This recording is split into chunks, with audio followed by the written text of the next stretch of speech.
Today, the interviewer becomes the interviewee. In his nearly 40 years as a producer, Rick Rubin's helped unlock creativity and inspire musical genius time and again. The artists he's worked with often say one of Rick's superpowers is his expert ability to listen deeply. This month, Rick released his first book called The Creative Act, A Way of Being. In it, he shares practical principles on how anyone can generate creative authenticity and ultimately find their voice.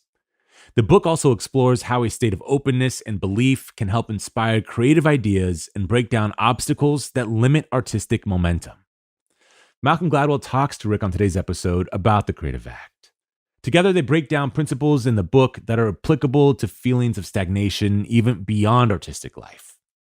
Rick talks about why he believes creativity comes from external forces rather than internal ones, and he explains why he believes self-expression is not about you. This is Broken Record, liner notes for the digital age. I'm Justin Richmond. Here's Malcolm Gladwell with Rick Rubin. Rick.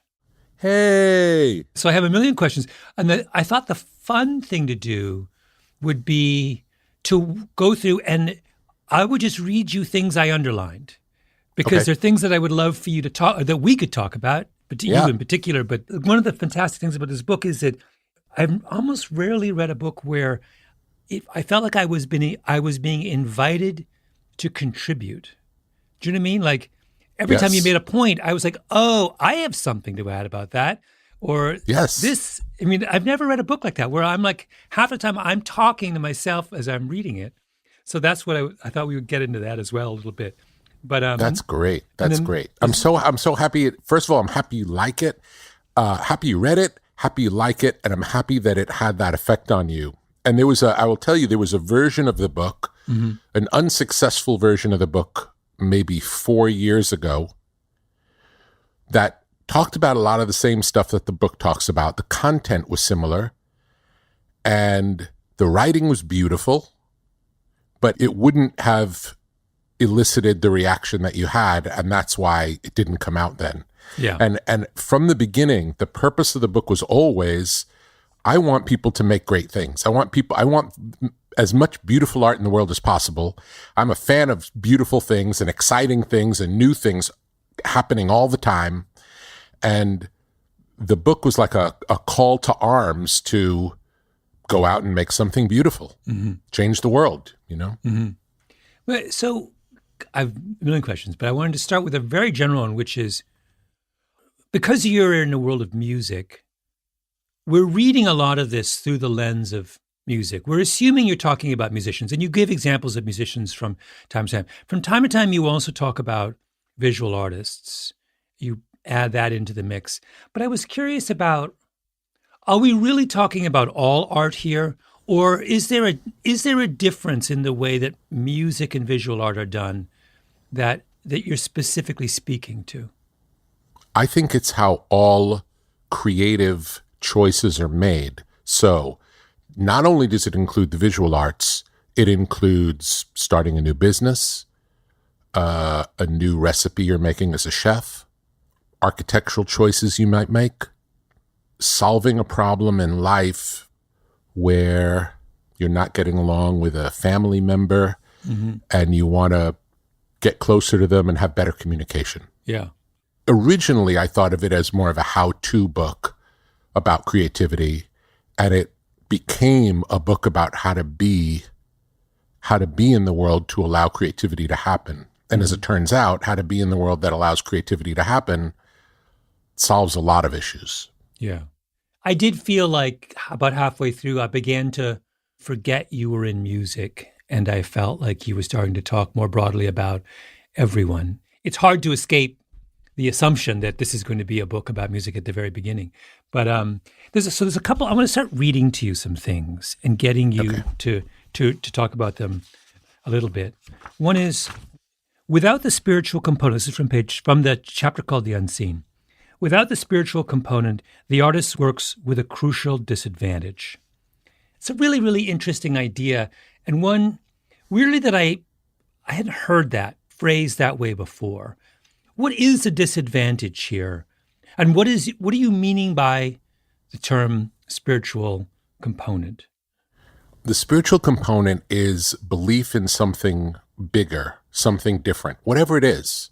It could be believing in some universal power, believing that if you walk under a ladder, you'll have bad luck. You know, it could be anything that takes you out of the ordinary to allow you to see a wilder potential is good when you're making art. Yeah.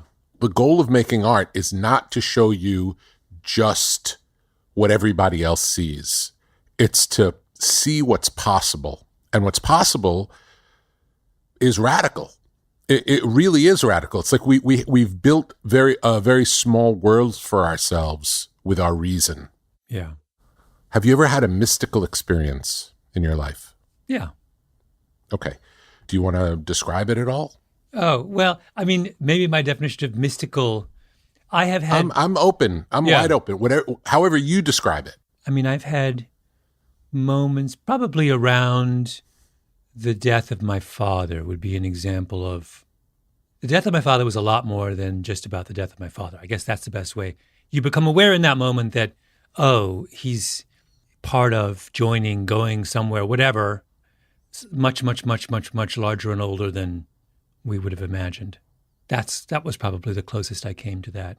That I saw that in the gift of my grief was that. Yes. Was becoming aware of that. Would you say that based on that, you have been able to live at times in a deeper way based on that experience? Did it open something in you to allow you to see more than you saw before? Yes, I absolutely.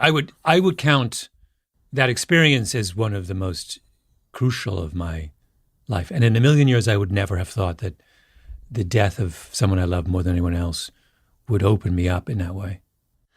That would be an example of touching something, I would say spiritual, something unseen, something from beyond, something that wouldn't have made sense to you before it happened. Yeah. If someone would have described it to you, you might have thought that doesn't really make sense to me. But then you got to feel it, and then you understood. And belief is that way. There's a part in the book that talks about what you believe in doesn't have to be true. That doesn't really matter. But belief has a power.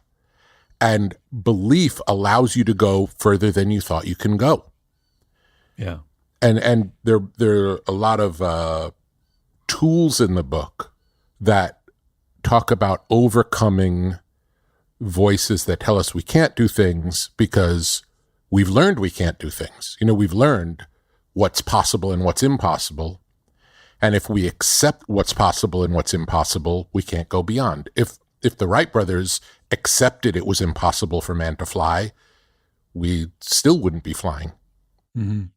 All of the great revolutions that have happened because someone believed in something that everyone thought wasn't possible. Yeah.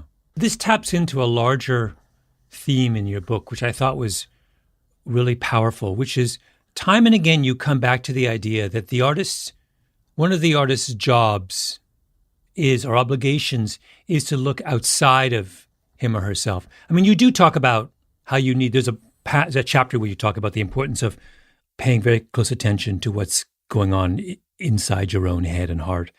Like, here's an example, not long after that first quote. When looking for a solution to a creative problem, pay close attention to what's happening around you. And what I love about that is, like, it's not that you think back over your history, remember some important thing you read 5 years ago, written by some genius. No, you're talking about in the moment. Here and now. Look around, and you can find kind of solutions, clues, what have you, just in the kind of most prosaic details of your existence at that moment, like in the room where you are. Yes. Now, I can't say it works 100% of the time. Yeah. It's not saying that. It's saying that if you live in a way where you're really open and paying attention to everything around you, the answers you're looking for are knocking on the door all the time. They don't come when you're searching for them. They come when you're open and allow them to come. Mm-hmm. One of the things that I talk about in the book is if you have a problem to solve, instead of thinking about it, hold the question in your awareness and go for a walk or swim or do something that takes your mind off of what you're trying to solve and engages you in something else. Yeah. And most often when you're engaged in something else, the part of you that's in the way of solving the problem loses its control over you. And you, through whatever it is, you can find a way to go for a drive, something where you have to pay attention enough. If you're driving, you can sort of drive on autopilot in without really paying attention. But if you're really not paying attention, you'll crash. You can tune out that much. So there is some part of you that's occupied when you're driving with the work at hand. The reason I thought that was interesting was I wondered in reading that, one thing that struck me, and I could be totally wrong, but my sense is that increasingly in a lot of creative fields, creativity is defined as something that is internal and deliberate. You look within yourself and your own experience and you mine them and you're talking about something that is in part external and unconscious. And I have a good friend who's a screenwriter, and I think by virtue of being my friend and watching, I'm a reporter, a journalist, I call people up and interview them and record what they say. He's changed the way he writes screenplays. Now he does as much reporting as he does as much as someone who's writing a nonfiction book. And he's doing it not because he's just cutting and pasting what he hears in the world into his, but he's doing a version of what you're talking about, which is he's opening himself up to if he wants to talk about, scientists, he goes and talks to lots and lots of scientists, and it opens him up to the way they think and feel. And that kind of approach to creativity strikes me as being one that seems out of vogue in a certain way. I mean, it's not what they're teaching in writing schools. No, it's not what they're teaching. And there's a line in the book, and I only know it because I was working on the audiobook yesterday and I read it yesterday. And it's a funny, counterintuitive line that self-expression is not about you. And I underlined that. Yeah, it's just such and when I read it, it stopped me in my tracks, even though it's an idea from several years ago, but it hit me hard again, recognizing it. So everything we are comes from outside of us. The data that we take in from which we make whatever it is that we make comes from outside of us. All of it. None of it starts with us. Mm-hmm. Everything starts outside of us. So we have a storehouse of all of the stuff that we've experienced over the course of our lives. And then we can find connections between those things. And we can find connections between those things from the past and these things happening now, whatever it may be. Mm-hmm. And when you're looking for it, it's surprising how often the answers are right there. Yeah. This is, read another one of my favorite lines. Distraction is not procrastination.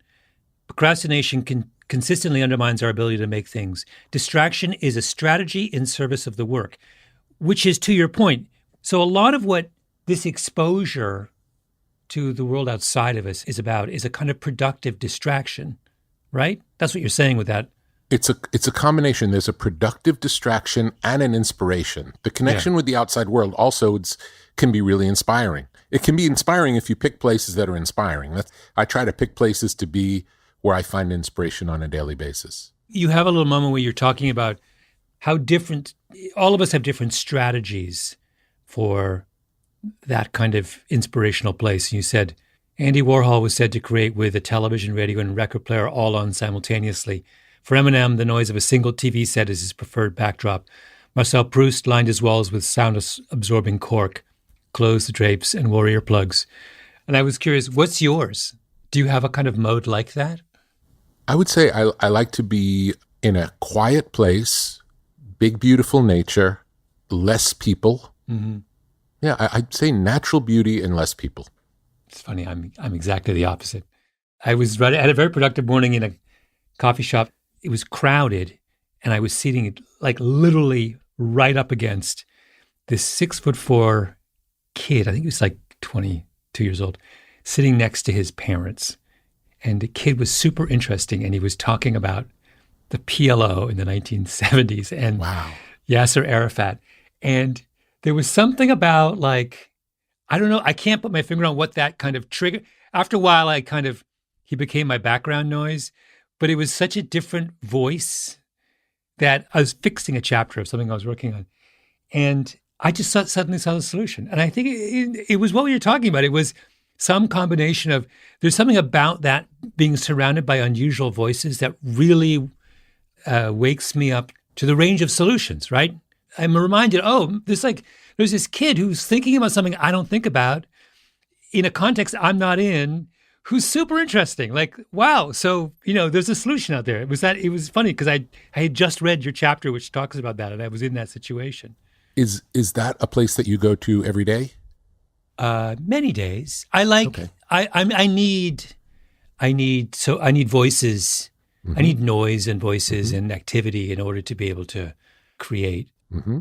During the pandemic, I had one Sturgill Simpson album that I played over and over and over again. He was my voice. Was it what is that album? It's a fantastic album, whatever it was. So good. He's great. He is great. I don't know if he's out there. He helped me through many, many lean times during the pandemic. But that idea, I almost feel like you're describing the things you have learned by working with elite practitioners of the art of creativity. But I was struck by the gap between what you've learned from the top performers and what we're teaching to people at the outset. And that, it concerned me. I almost feel like there's a gap between what we're telling people and what the truly creative are doing. Yes. Yes, that's true. On this same point, on this gap, there's a moment when you're talking about, it's actually my favorite part of the book, when you're talking about strategies for unblocking yourself and talking about all the different ways that you think about that or approach that when you're working with people. And one of them was write in the voice of someone else. That's what we said. And Rick, once again, in the world we live in, that is an incendiary thought. That's called appropriation.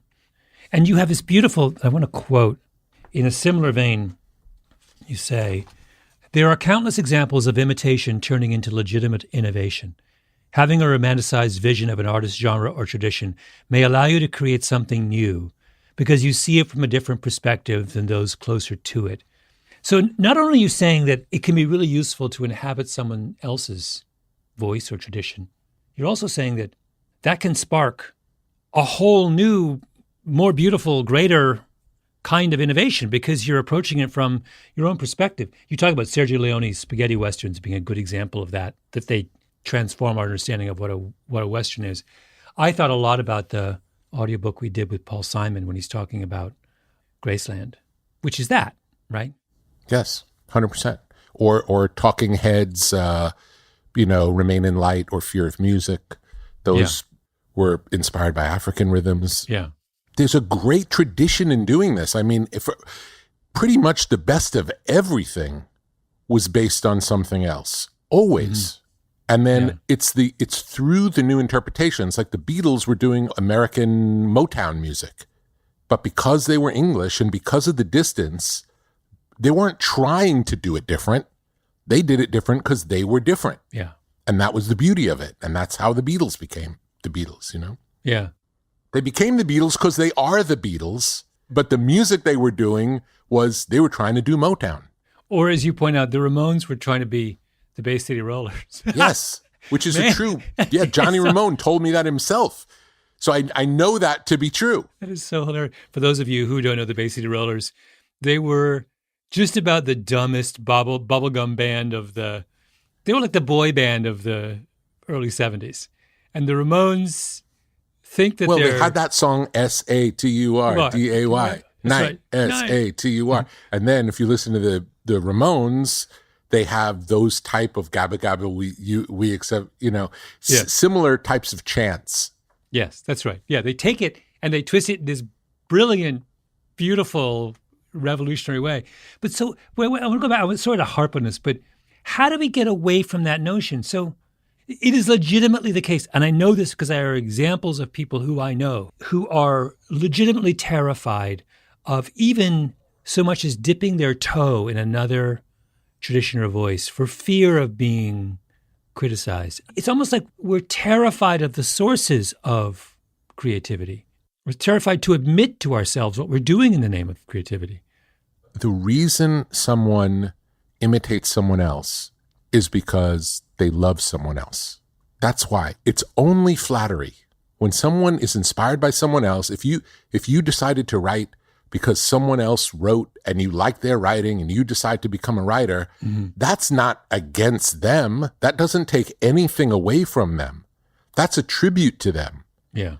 And all of the music that gets made based on loving someone else's music is a tribute to them, whether it be people of the same color or different color. It doesn't matter. It has nothing to do with that.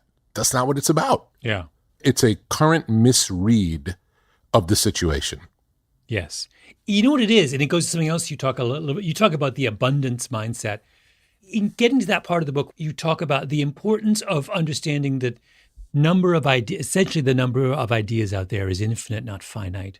Yes. When you understand it's infinite, then you're not scared of imitating someone because you're like, there's a million things out there. We don't have to hold tightly to what we've done and react in a hostile manner if someone tries to imitate us because there's a million fish in the sea. You know, it's fine. I think the idea that the number of new ideas is infinite has kind of fallen out of favor somehow. Yeah, it's just odd. People can be wrong and it's okay. You know, like that's fine. In some ways, the fact that it's fallen out of favor means the people who embrace the tried and true methods that have worked will find greater success and there'll be less stuff in between. Yeah. Is your understanding of this notion of abundance, is it a product of having worked for, I don't know how many years you've been in the industry, many decades? Did you feel the same way when you were 21? In other words, is it natural for the very young to be much more jealous, to much more jealously guard their ideas because they haven't had years and years of experience in seeing the kind of waterfall of ideas that's out there? Is that fair? No, it's fair. I've always felt this way because I see it. You know, I see all of the ideas. I want to learn everything. There's no time. There's no time to learn all the things I want to learn.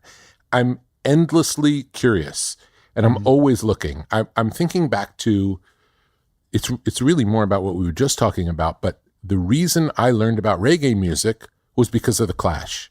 If it weren't for The Clash, I don't know if I would have ever come in contact with reggae music. Mm-hmm. So is it bad that The Clash did reggae music? Yeah. Because they turned on a whole generation of people who otherwise may not have ever heard about it? Do you know, it's like, it's a crazy idea to think that not to be inspired by the things that are inspiring us and to show it and to own it and to fly the flag of these great trends or genres is nothing more beautiful. Yeah. We're going to pause for a quick break, and then we'll be back with more from Rick Rubin and Malcolm Gladwell. We're back with more from Rick Rubin and Malcolm Gladwell. I remember pretty early in my writing career when I was unhappy. I thought I was limited as a writer, and I remember sitting down with, I've forgotten which book it was, one of Michael Lewis's books and one of Janet Malcolm's books, two narrative nonfiction writers who are extraordinarily good at the one thing I thought I was weak at, which is character. Literally sitting down and studying them like they were the Talmud. Like, what's he doing here? How much time does he spend? Literally measuring how much time does he spend describing someone. I was getting itchy feet. I'd introduce a character and I think, oh, you must be bored of the character. And then I read Michael Lewis and it's like, he has the same character the whole book and we're not bored of him. How does he do that, right? Or Janet Malcolm would like peel one layer after another off the onion and you'd be like, there can't be any onion left. There was always onion left. I was like, yes. How does she do that? And it to your point about, you had that lovely thing about the back and forth between the Beatles and the Beach Boys. Brian Wilson sees White Album and says, was it White Album that inspires him? It starts with Rubber Soul. It starts with Rubber Soul. Yeah. And then based on Brian Wilson hearing Rubber Soul, he makes Pet Sounds. Based on the song God Only Knows, Paul has the idea for Sgt. Pepper. Yeah.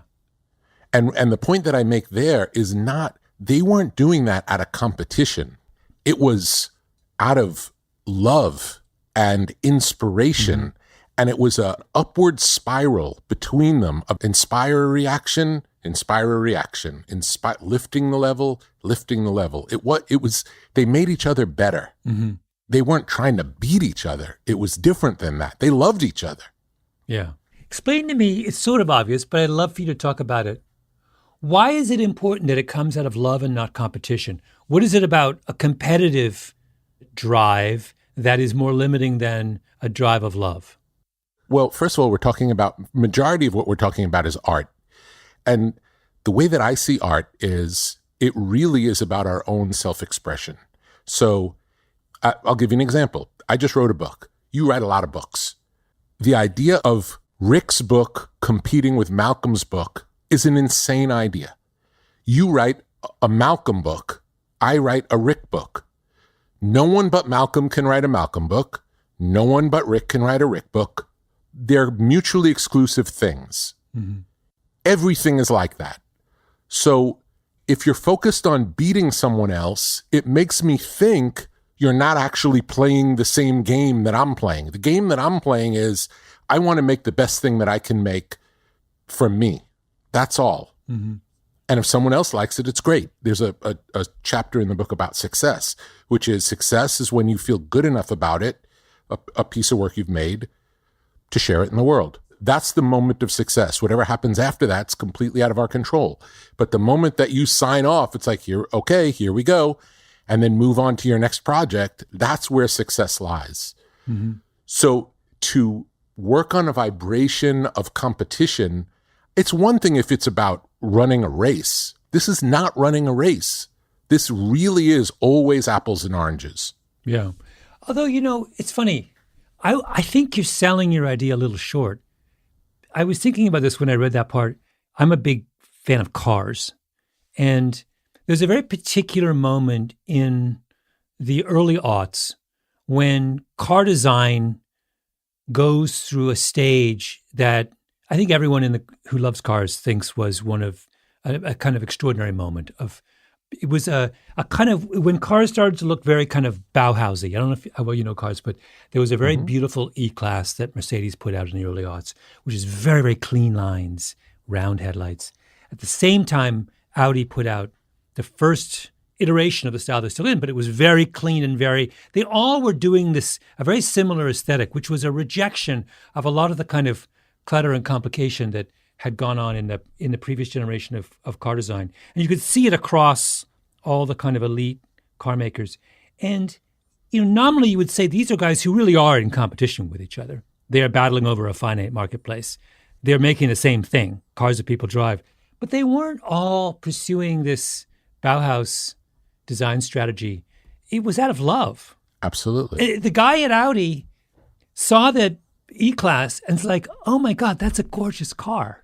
I want to do my version of it. I mean, it wasn't like, let's take market share from, at that level. I mean, maybe it was in the marketing group, but at the level of the designer, it was clearly, they all fell in love. Yes. With this particular. So I think it goes beyond what we think of as the art, narrowly as the arts. I think you see it everywhere that fundamentally, in a million different ways, even people who are locked in competition with each other sometimes push that aside and do things out of a genuine affection for what they're just blown away by something they see and like, oh my God. Here's an even more metaphysical version of that, where the same thing happens, but it's not a reaction. So in the example you gave, Mercedes came out with a beautiful new design, and Audi, inspired by that design, made something new. There are also, throughout history, examples of 2 or 3 similar novel approaches entering at the same time. Yeah. Not based on seeing each other. Yeah. Just based on, it's time for this. Yeah. And maybe it's possible that the thing that inspired Mercedes to want to do it is the thing that inspired Audi to want to do it, but that's different than Audi wanting to copy what Mercedes did. Yeah. And that's a fascinating thing when there are these movements of art where it just springs up all over the planet at the same time, not because they saw it and want to do it, but because now is the time for this new thing, whatever it is. Yeah. But at its root, it's the same thing because they're falling in love with the same idea in the world simultaneously. You can either fall in love with what Joe across the pond is doing, or me and Joe can fall in love with something, in the world of ideas that's really beautiful and novel. But I think the engine is the same, which is it's love. Yes. It seems more magical when when you don't see one like it first. Yeah. There's something about it when, I don't know if it's ever happened to you, it has happened to me, where I'll have an idea for something and I don't act on that right away. And then within 6 months or a year, someone else does it. They didn't steal my idea. Yeah. It was time for that to happen. Let's keep going. There's so much wonderful stuff here. I want to give listeners more of a taste of. There was several moments when I was either surprised, and in one case, really genuinely wanted more of a explanation, and that was when the work has 5 mistakes, it's not yet completed. When it has 8 mistakes, it might be. Yes. Rick, what does that mean? We get hung up on the idea of perfection. Mm-hmm. And we think perfection is what we're looking for, when really what we're looking for is something with emotion in it, something with humanity in it. And humanity has flaws. Mm-hmm. So we can use the example of the Leaning Tower of Pisa. At the time that it was made, it was a mistake. And now it's one of the most visited buildings in the world. And it's visited purely because of the mistake. We collect old Persian rugs that were handmade and that have been lived in, whereas you can buy a new machine-made rug now that's more perfect than that, but it doesn't have the same humanity in it. Mm-hmm. And the reason I use the example of 5 and 8 are they're random choices. Those are not specific. Yeah. Those are not those are not, if you have 5, you got to get to 8 for it to work. But it's a way of thinking where we're not looking to make it perfect. We're looking for the soulful version. Mm-hmm. That could either be going further towards perfection or backwards away from it. Mm-hmm. And it might just as well be backwards away from it for it to feel good when we're making art. Can you think about a project you've worked on that you think is beautiful and authentic in precisely this imperfect way, that has mistakes that you think it benefited from? I can give you an example close to both of our hearts, mm-hmm. which is interesting. When we had the Broken Record logo designed, it was originally done, it was designed on a computer, and it was a very formal design, graphic design. And a friend of mine suggested, you ought to try doing that by hand. Yeah. And then we suggested to the designer, try it by hand. And the one that we ended up picking was the one done by hand. It was less perfect than the original version, but it had more personality. Yeah. It's very clarifying because I think it's very easy to lose sight of what the audience for a work of art wants. They want the creator. It's a way of looking into the mind or heart of the creator. They don't want some abstract thing that fits every criteria of perfection, right? We're looking for, to give the example back of when I went through my period where I was obsessively reading Michael Lewis and Janet Malcolm. Janet Malcolm's a good example of this, or both. When you read them, you feel like you know the two of those writers when you read their writing. At the end of a Michael Lewis book, you feel like you've been hanging out with him and have a window into his world. Janet Malcolm's books are weird and quirky and sometimes disturbing, but you love that because you're like, oh, she's such a kind of fascinating character. And my worry when I was reading them was that people weren't having that. That was not the experience my readers were having. That they were getting something that was too abstract. They were getting information, but not that kind of, they weren't really getting me, It took a long time. We're talking about that thing I'm describing was 20 years into my writing career. And what you're talking about is really moving away from classical journalism. Yeah. Because my understanding of journalism is the writer's invisible. It's only the story, and it's just the facts. That's all it is. Yeah. So in a way, this would be a bastardization of journalism, but that's why it's engaging, and that's why it's interesting, and that's why it's popular. It's not regular journalism. It's journalism through your filter, the personal filter. There's a documentarian named Nick Broomfield, who I love, who makes these crazy movies. He tends to pick outrageous characters to focus on, but he always ends up part of the movie. Mm-hmm. And usually when documentarians make a movie, you just see the subject, but he ensconces himself finds a way to insinuate himself into the story. And it's wild and bizarre, and it's unusual for the director of a documentary to become a main character in every one of the documentaries he makes about different people. It's fascinating. Yeah. So yeah. I love it. Yeah. Wait, a couple of other things I want to make sure we you had this little section that I loved when you're talking about AlphaGo, the AI software system that was designed to master the Japanese game of Go, and how there's this famous showdown between the computer and a Go grandmaster, and the computer wins by making a move that had never occurred to any Go player. You say there was, most Go players would have considered A or B choice, and the computer went to C, and it blew everyone's mind. And you said, when you read about that you cried. I did. And I didn't read about it. I watched a documentary about it. Oh, you watched a documentary. Yeah, I was watching a documentary about it, and it made me cry. And when I cried, I didn't understand it at first. Mm-hmm. It took a while. I thought about it more. My reaction forced me to think about it more. It's like, why am I crying? I'm not invested. I don't play Go. I'm not invested in this story at all, yet I'm crying. Mm-hmm. And originally, my first thought was, am I crying because machines are beating humans? No, that's not what it is.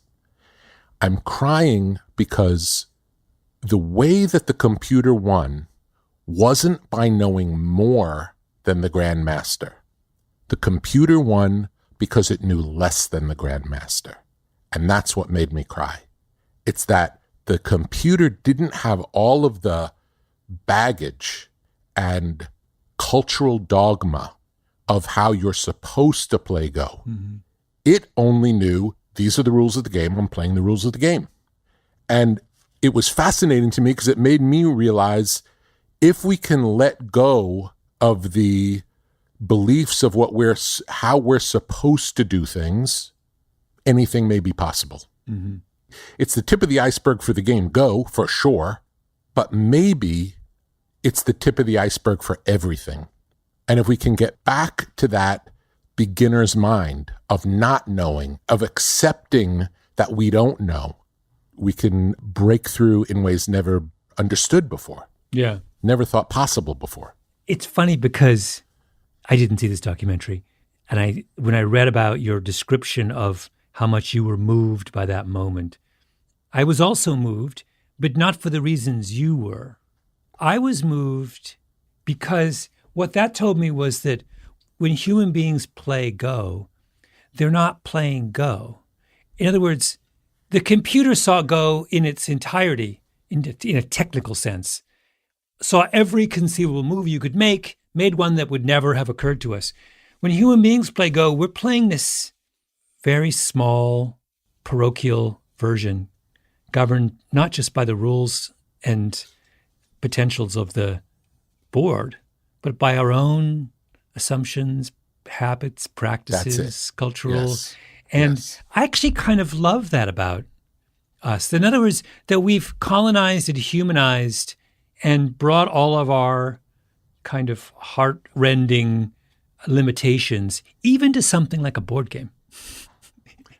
Yeah. And that's very moving to me. Like, the computer has the chilly, impersonal version of Go. And this reminds us, we're not playing the chilly, impersonal version. Our Go bears the imprint of our own limitations and cultural specificities. And I find that really endearing. Great. Great. But it's funny, we both see the same thing and are moved by it. I don't think what I'm saying and what you're saying are incompatible. I think they're actually compatible. No. I think they're almost opposites. And the fact that they are both something to fall in love with about the story is amazing. I love that. Yeah. But this is actually something that what I've just described is something you do a lot in this book, which is there are a lot of moments where it appears that you're making points that contradict each other, but you're not.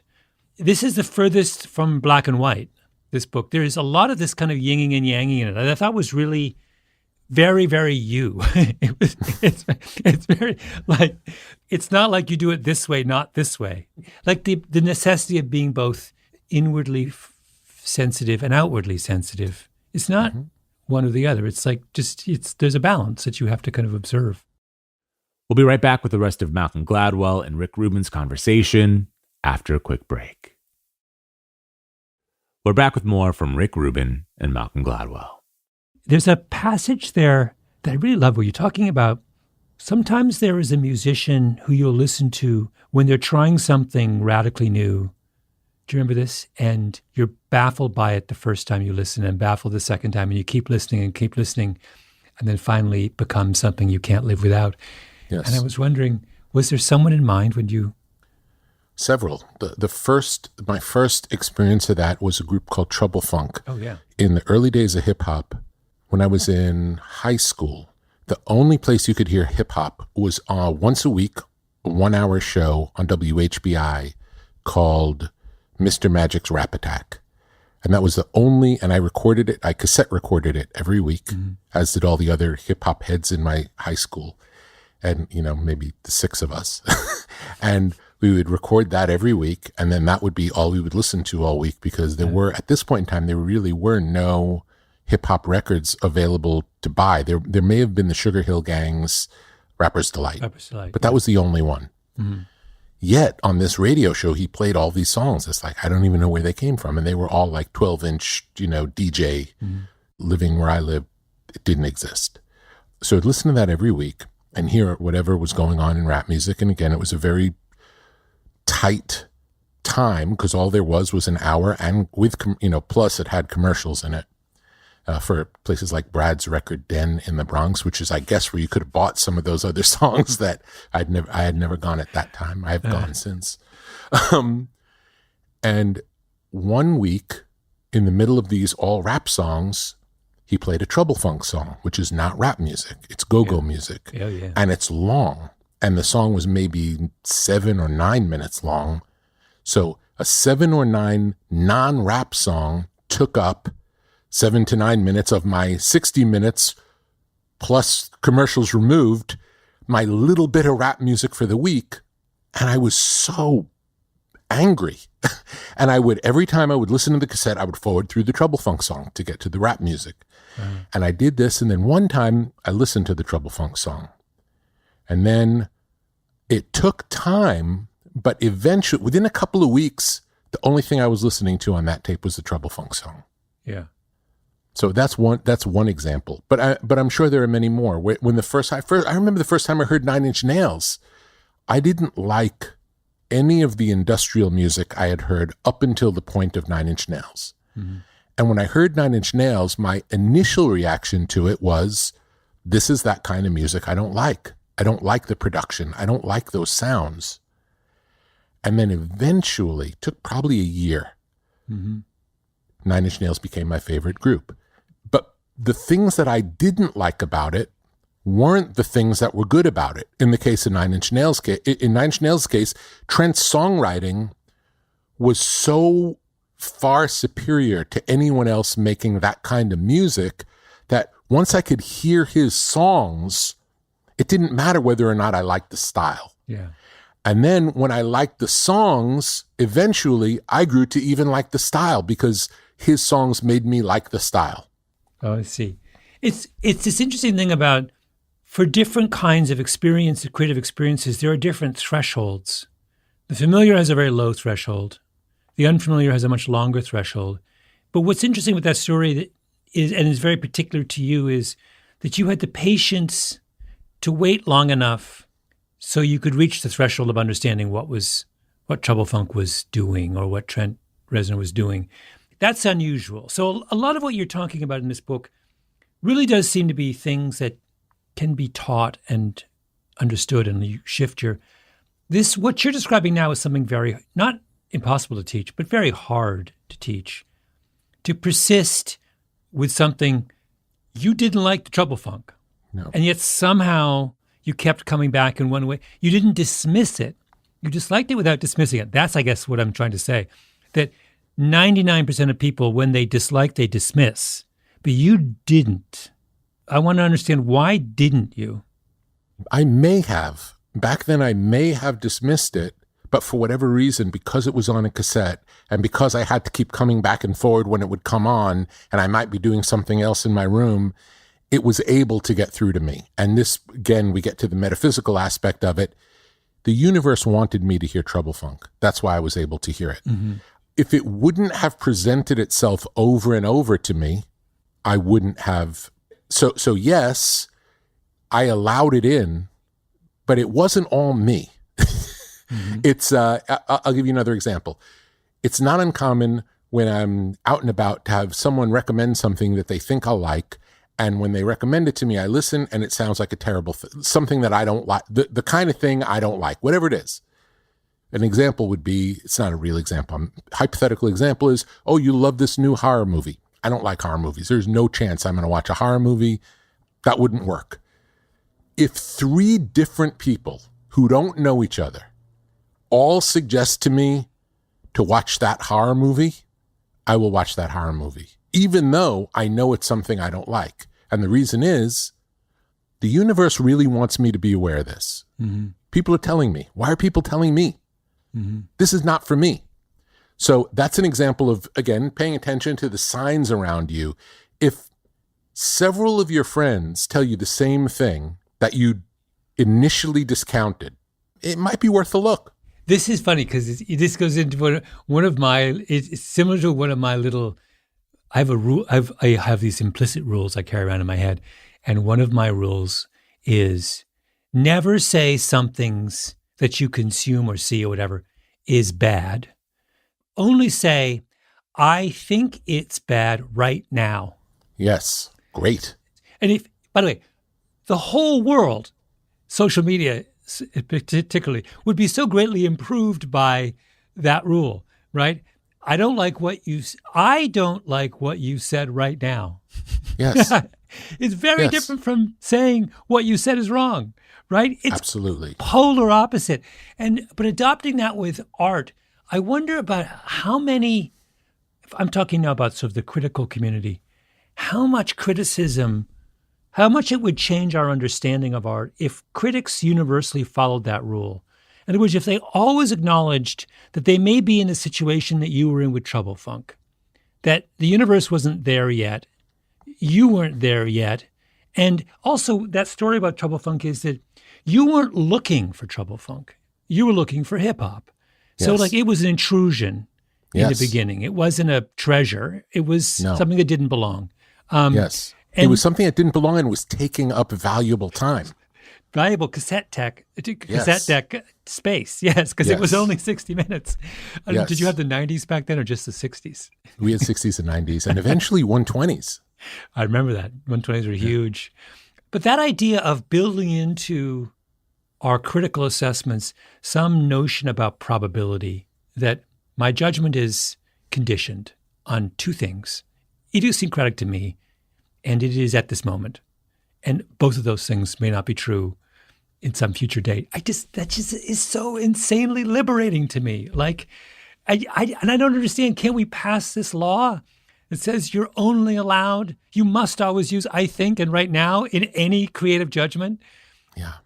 It's also related to another thing mentioned in the book, the idea of I can't do that. Yes. We never say I can't do that. You can say I haven't done that yet. Yes, that is the same. That functions the same way. The reason I think a book like this is so important is this is a little bit of a tangent, but I went to give a talk at a university 2 weeks ago, and I was to the psychology department, and I was talking to these psychologists, and they were talking about mental health, and they were talking about There's a lot of really lovely research right now about how the language that you use to describe your feelings and emotions and traumas and things is enormously important. To describe something this way or that way is not a difference in style. It is actually a difference in the way that you are processing, understanding, recovering, all those kinds of things. And one of the things this book did to me was, I think this one way of understanding your book is it is in that spirit. The categories that we use and the language that we bring to our understanding of creativity really, really matters. Like in that section, I love this, that I love so much about when you're talking about all the ways you can jog someone out of being stuck. When you're stuck, you don't think you can be jogged out by some change in your setting but in truth, you can.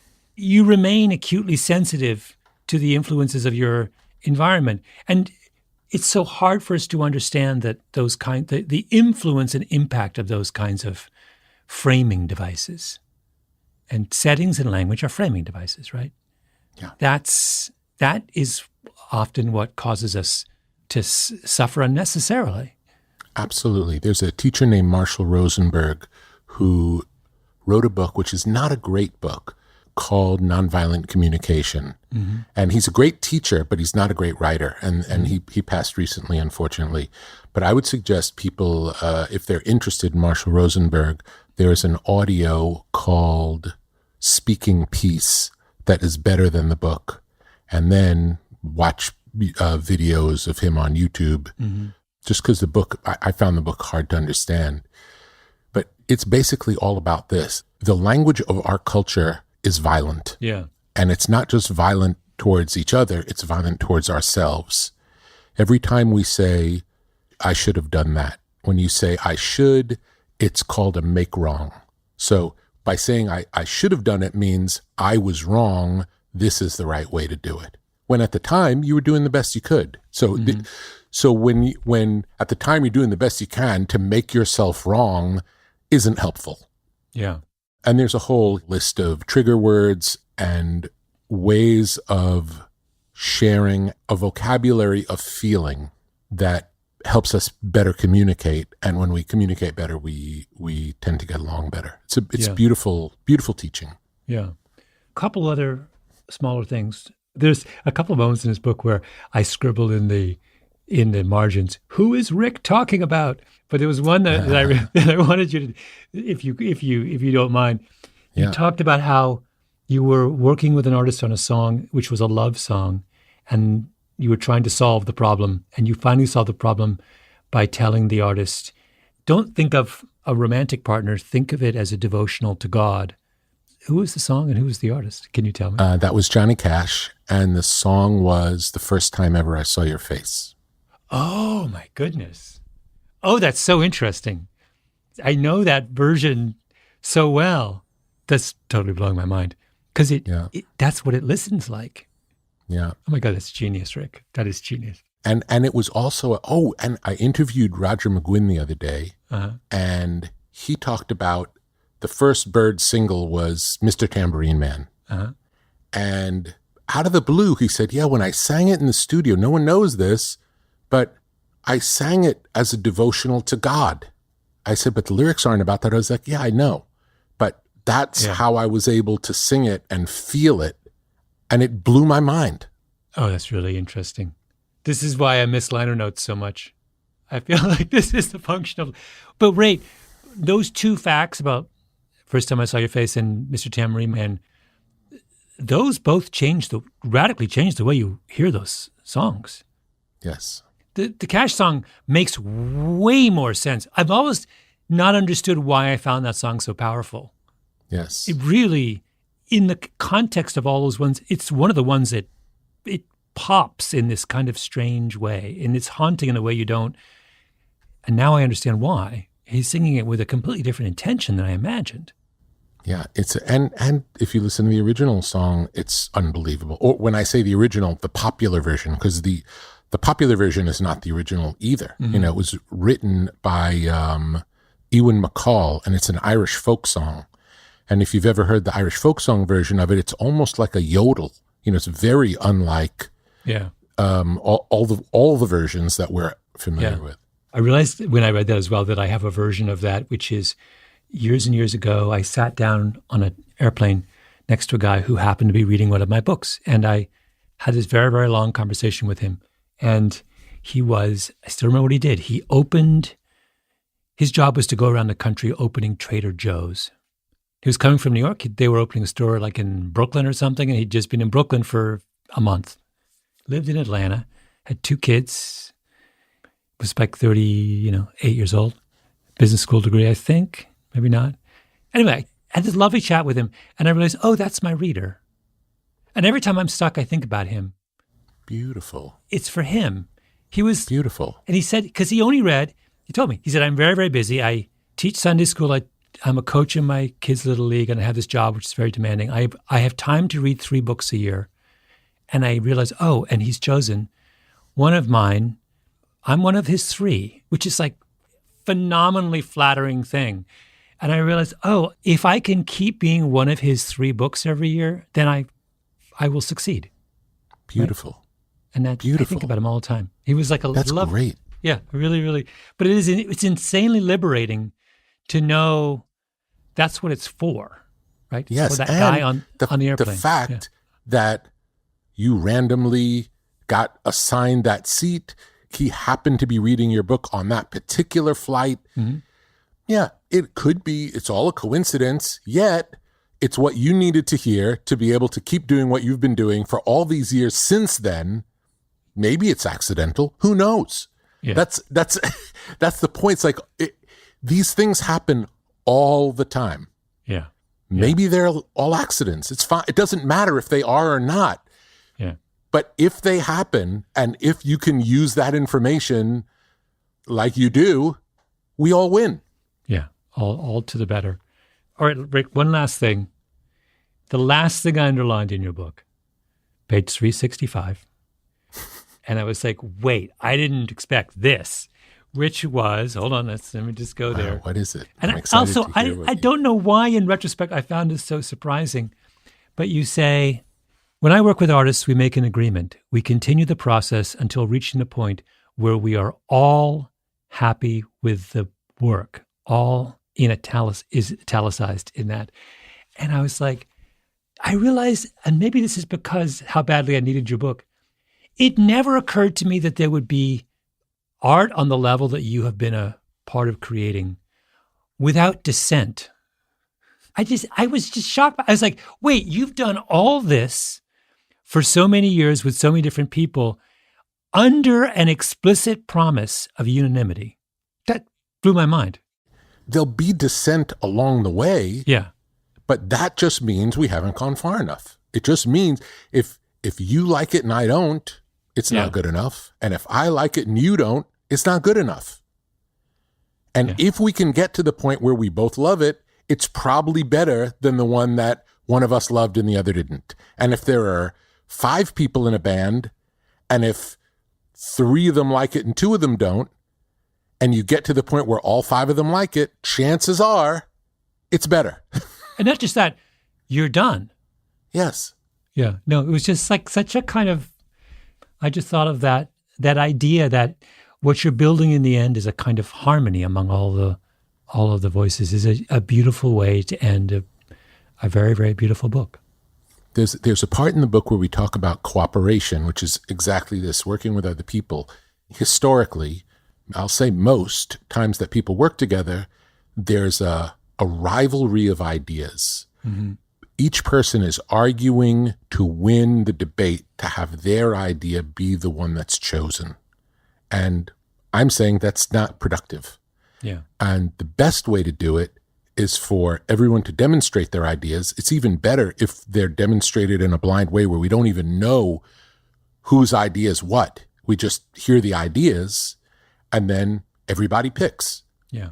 And usually it's pretty obvious. And it really does happen naturally. And it's only through the ego of wanting it to be my way that there are these conflicts. Mm-hmm. But if everyone is working together for it to be the best that it can be, and if we respect each other enough to know if I think it's the best it can be and you think it can be better, I'll go on that ride. And same the other way. Yeah. ultimately we get to a beautiful place. Rick, that is lovely. And thank you for writing such a beautiful book. May many, many, many people enjoy it as much as I have. Thank you so much. I really appreciate you reading it. It's fantastic. Yeah. Makes me happy. I